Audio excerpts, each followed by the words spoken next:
Welcome to the Cowbell Kingdom Road Reaction Postgame Show. Sacramento Kings fall to the Houston Rockets by a final of 102-89. A disappointing game, to say the least. I am James Ham.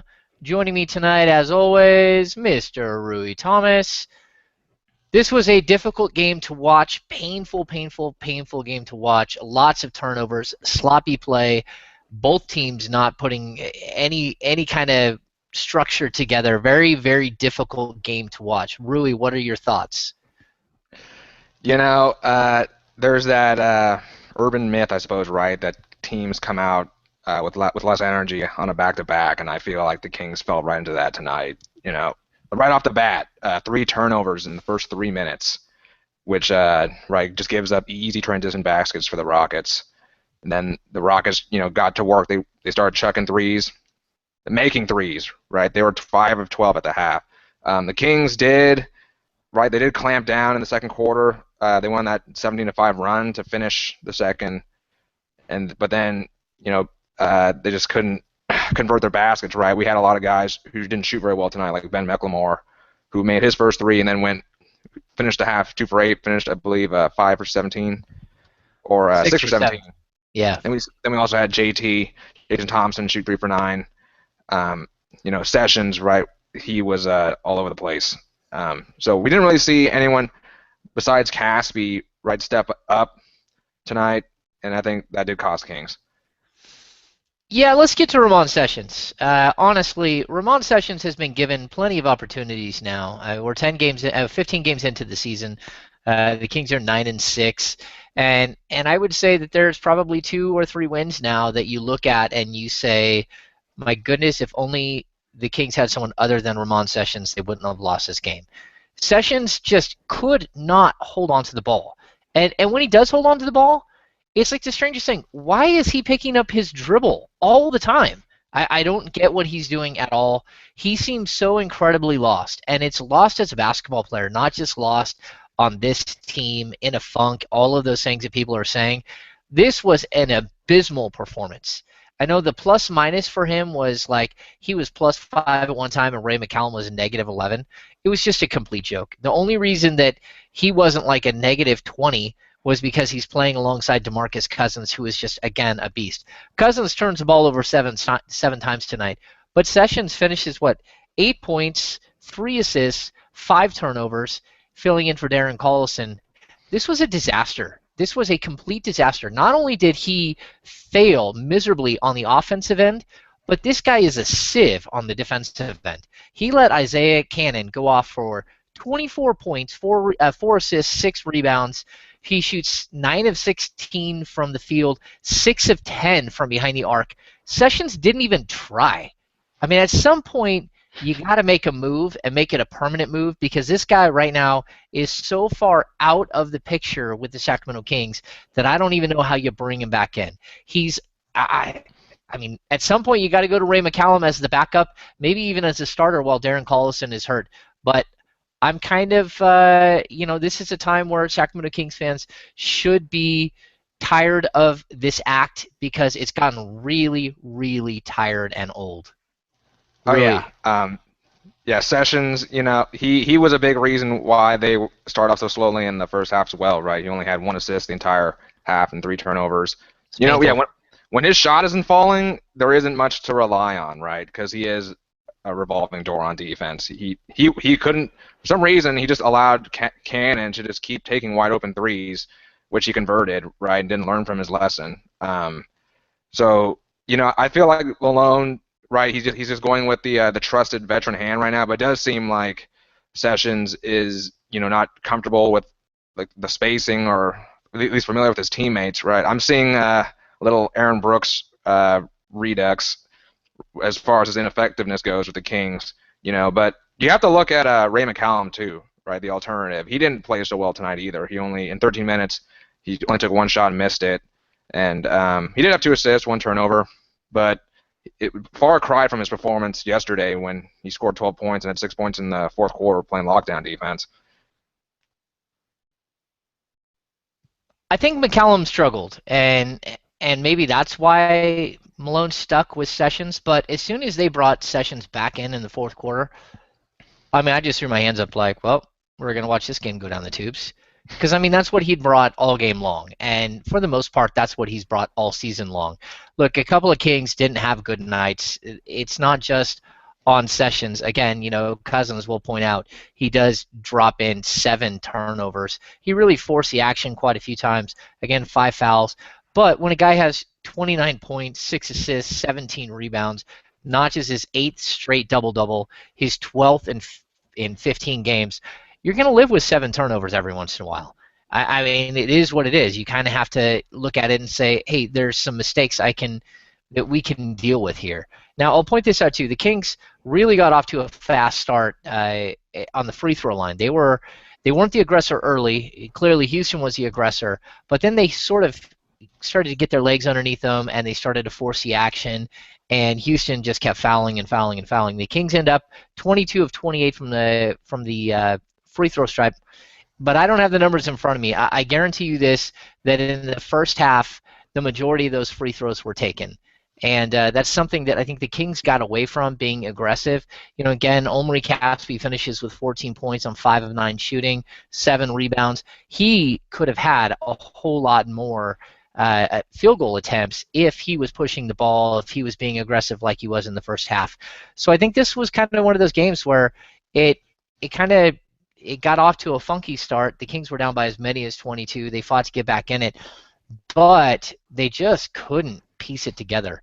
I mean, even there was a point where they could have taken a lead, and Ben McLemore misses a dunk, and the Rockets come right down and bury a 3 and push the lead back up to 4. That's kind of the way this game went, and you had a feeling early on that the Kings just didn't have it in the second night of a back-to-back, especially playing without Darren Collison, playing without Rudy Gay. I mean, those are major pieces of what the Kings are trying to do here. I would have liked to have seen a little bit, again, if Rudy Gay was able to go. Him guarding Ariza, I think, would have been a good matchup. And again, having anyone other than Sessions would have been a good thing. I mean, at this point, I would have taken like a 50-year-old Randy Brown over what we got out of Sessions tonight. So Rui, yeah, sorry, maybe I'm being vicious here. Can you look at the Houston Rockets and tell me what was it that Houston did that was effective tonight? Well, Houston pushed the break really hard, right? They had 19 fast break points. They had a ton of points in the paint. They had 52, which was 8 more than the Kings. A lot of that was a result of the points of turnovers. They had, 32 points scored off the Kings' turnovers? Unbelievable. 25 after 3 quarters. That is unbelievable. Yeah, and, the Rockets, they love to shoot threes. They kept shooting threes.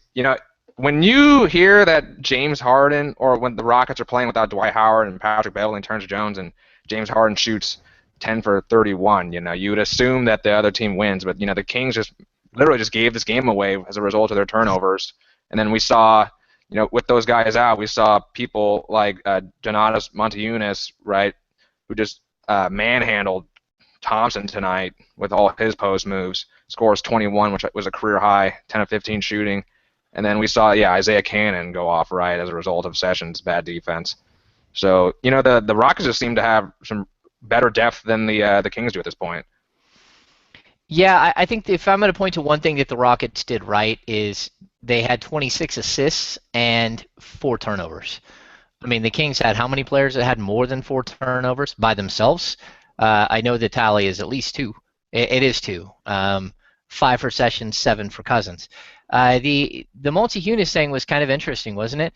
Montiunas, he's known as a outside perimeter shooter, but what he did to Thompson is he got low post on Thompson, surprising Thompson almost, and kept going with these little baby jump hooks, which were very, very nice. He's a good little ball player. Well, I'm not a little, a good little 6'10", 6'11" ball player. 21 points, 6 rebounds. 37 minutes, he shoots 10 of 15 from the field. I thought Jason Thompson showed some heart and some spirit. He did have 6 points tonight, 11 rebounds. He had 3 block shots, 3 of 9 from the field in 35 minutes. I don't think he was the reason the Kings lost this game. I mean, clearly, I think there are some fingers that can be pointed at a couple of people for why they lost this game. But this was a struggle. It was a struggle from start to finish.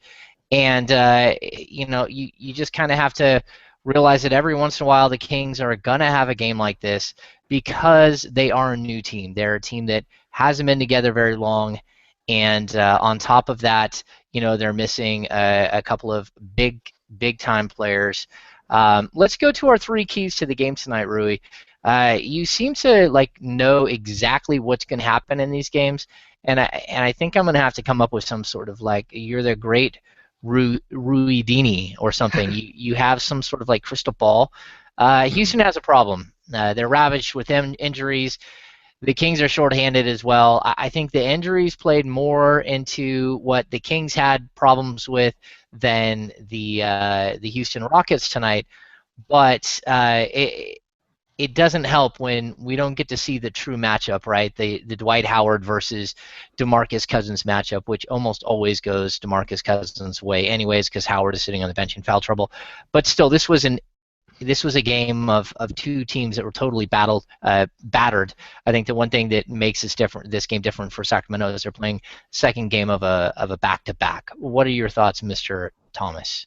Well, James, you could argue that the Kings may have matched up better, right, with Howard on the floor. They'd be more prepared to play their half-court offense and post them up time and time again. When you have a team like this with a bunch of guys that you're not too familiar with, right, their moves are going to surprise you. And I think the case with Monte Eunice and a lot of other guys, the Kings weren't prepared for some of their subtle moves. We are very familiar with guys like Francisco Garcia and Jason Terry, a little bit less. They both played 16 minutes tonight. Francisco shot 2 of 7 for 4 points. Terry shot 2 of 5 for 5 points. Terry made some pretty big baskets. Hit the three at the end of the first quarter, which put the Rockets up 37-19. And that was pretty demoralizing, right, after the whole deal with him, saying the Kings were prepared to become a contender, right? So that was maybe a little personal shot for him, but we got to see a bunch of new guys tonight, and it seems like the Rockets are pretty legit. Yeah, I think the score says that they're pretty legit, but my goodness, if I had to watch Harden play every night, I don't think I could do it. I mean, the guy just shoots. He thinks he's Kobe Bryant, but he's really not. Tonight, 10 of 31 from the field. He does some other things. I mean, he's got a bunch of assists. He's got a bunch of rebounds. Those are nice. But he turns the ball over way too much. Everything is in slow motion. He dribbles out the entire clock. He's, like we've said about Sessions, he's a sieve on defense. He doesn't play any defense at all.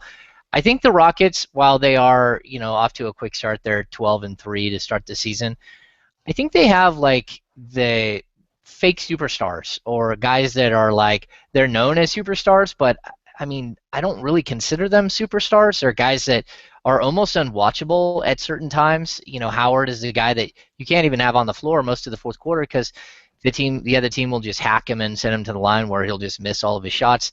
I think this is a really strangely constructed team, and I think they may have troubles getting deep into the playoffs, which they haven't done to date. All right, let's skip to what to watch number 2, defending the deep ball. Rui, do the Kings defend the deep ball tonight? Not so much, right? The Rockets were 6 of 15 in the first half, and right, everyone was launching, with delight. We saw Ariza. Well, he was 2 for 7, but Cannon's big night, right? He had 4 threes alone in the third quarter. Finishes from 3-point range, 6 of 10. And right, James Harden has a couple during his cold night. Then we talked about Terry's. No, the Kings did not step out. Compared to last night when they were playing very aggressively on the perimeter, these guys were collapsing in the paint for who knows what reason, right? Leaving these guys open, and the Rockets made them pay, right? 35 total attempts from behind the arc. Yeah, clearly they were collapsing on the lane to defend against Joey Dorsey and Black, right? I mean, there's no reason to collapse the lane against this team. You just sit there, and if you've got to give help defense, maybe you run a few traps at Harden so he gets rid of the ball, which he still doesn't do. He just keeps dribbling. But still, I think it's one of those games where you look at sort of what the Kings did wrong more than what the Houston Rockets did right. The Houston Rockets did exactly what they always do. They launch a bunch of three-pointers. The difference is they had no one in the post to draw you in to kick out to. So the Kings just did a poor job of doing what you knew Houston was going to come in and do. I think that's where it really comes down to. They did not defend the three well. I know that there was one play where I saw Ben McLemore fly in to get a rebound in the middle of the key, and he misses the rebound, but he turns around and runs right at James Harden and gets in his way for a three-point attempt. I thought that showed really good awareness by Ben McLemore. But the rest of the guys, not so much. I mean, this was a game where guys got picked off all the time, where guys collapsed and were just out of position. It was a really, really frustrating game, and I know Coach Malone is probably extremely frustrated because this was a winnable game, even though you are down 2 players and you are on the road. All right, let's turn to our final one. See, this is what I'm talking about, Rui. Defending the 3-ball followed by turnovers galore. The Rockets come in averaging the 30th. They're the 30th worst team in the league with 17.6 turnovers per game. The Kings forced 4 turnovers. You talked about steals last time. The Kings had 2 steals, both by Jason Thompson. Last night they had 9. This is a huge issue where you give up 26 assists and you only force four turnovers. And it's something that Sacramento is going to have to get better at. It's something that I keep bringing him up, but something that Ben McLemore specifically, he's so athletic, he's so quick, he's got a great first step. Again, Omri Caspi, great first step, all of these things. These guys need to have more steals. It is a true change of possession and something that we need to see from these guys. Oh, yeah. I mean, the Kings, all these guys, they have great wingspans, right? I mean, maybe it's Malone's defensive philosophy not to jump passing lanes, but we expect a few more reach-ins. What really stood out to me, right, their inability, right, while the Kings were spilling over the ball, right, 9 turnovers in the first quarter, the Rockets were just running like their offense to perfection. At one point in the second quarter, they had 17 team assists to 0 turnovers, which is absurd. I mean, your defense is bad if that ever happens to your team. So, the Rockets, credit to them, right, running their offense with their backup point guard and, not spilling the ball at all. But the Kings need to press these guys or, mix things up, maybe throw in some zones, confuse them so, that we can get at least 1 turnover through 20 minutes of action. Rui, it's surprising what goes on here. I'm just really surprised at how the Kings didn't pressure the ball. Again, I would have gone with a little bit more Ray McCallum just because he does pressure all the time, and it's something, without Darren Collison leading the way on both ends of the floor, this team does look a little lost. I mean, we've seen it in the past. Dallas, they had that ginormous lead and then blow it without Darren Collison. They did a solid job yesterday against the Pelicans without Collison, but this is something that clearly the Kings need to work out. They need to figure out who that backup point guard is going forward and try to figure out, how can they make this whole thing work, and if Sessions is actually a player that is here for this team long term, or if he's going to be shopped right around December 22nd when they are available to shop him. So, Rui, let's go to your MVP of the game. Who do you got for me? James, I'm going to go with DeMarcus Cousins, right? You mentioned his turnovers, 7 turnovers, but a few of those I can live with. There was one in particular when he was taking a jump shot from the top of the key, and he turned it into a pass down low, and it went out of bounds. So that was 1 of 7. But there was another play earlier in the game where he was in the high post and he feeds Sessions down low, isolated on a defender, and Sessions makes the layup. Right? That's what I like to see from Cousins, working up, up from the top and at the bottom. So 29 points, 50% shooting, you can't go wrong with that. 11 of 13 from the free throw line, basically to carry the Kings on his back in terms of free throws. And then we had 17 rebounds and 6 assists, including that one to Sessions. Without him, they probably wouldn't have been in this game. Sorry, if we're strictly looking at the Sacramento Kings, I'm going to agree with you that DeMarcus Cousins, you can't go wrong with 29 points, 17 rebounds, 6 assists. But I'm going to point to the other team tonight. I think Isaiah Cannon really made the difference in this game. He was incredible. The Kings had no answer for him. No matter what he was doing, he just was on fire. Sometimes when you let a player like this get hot, you're going to get burned. how do you give 6 of 10 shooting from the 3-point line? And the answer is you don't guard him, and that's what happened tonight. I think that the Kings have an issue there where defense is probably where you need to go when you bring the second unit in. You need to try to slow down the other team and sort of make the game molasses until you can get your starters back in. Tonight, they just let Isaiah Cannon go nuts. And I mean, to me, he's clearly the player of the game. Multi-Hunis has a great game as well. If I'm going to look at the Kings side, I'm going to point right at DeMarcus Cousins like you did. But tonight in a game like this, I think we have to look at the other team and kind of give them props for a very, very solid performance by one player. So, Rui, do you have any final thoughts on tonight's game? Well, again, you got to take a step back. There's no reason to panic, right? I mean, you're missing Rudy Gay, right, all-star talent, and Darren Collison, the catalyst for, a lot of the team's growth this year. So, once they come back, if they come back and they continue to play like this, then maybe we should start worrying. All right. Well, we've got a game on Friday against the San Antonio Spurs. Things don't get any easier for the Sacramento Kings. Of course, we know that it's not going to get any easier coming into tonight's game. I think their 4 opponents, including Houston, 40-14 coming into today. So it's a tough stretch before we get to December, where it sort of eases up a little bit as far as scheduling. The Sacramento Kings lose 102-89. A disappointing loss, but again, no Rudy Gay, no Darren Collison. We have no word on either of those players for Friday's matchup. Maybe Michael Malone calls his good friend Greg Popovich and says, hey, man, maybe you can sit Tony Parker, Tim Duncan, Manu Ginobili, and we'll just kind of go at this with both arms tied behind our backs. I'm not sure if that's going to happen. So, again, that's going to do it for this episode of the Road Reaction post-game show. Happy Thanksgiving, everybody. For Mr. Rui Thomas, I am James Ham. Be safe.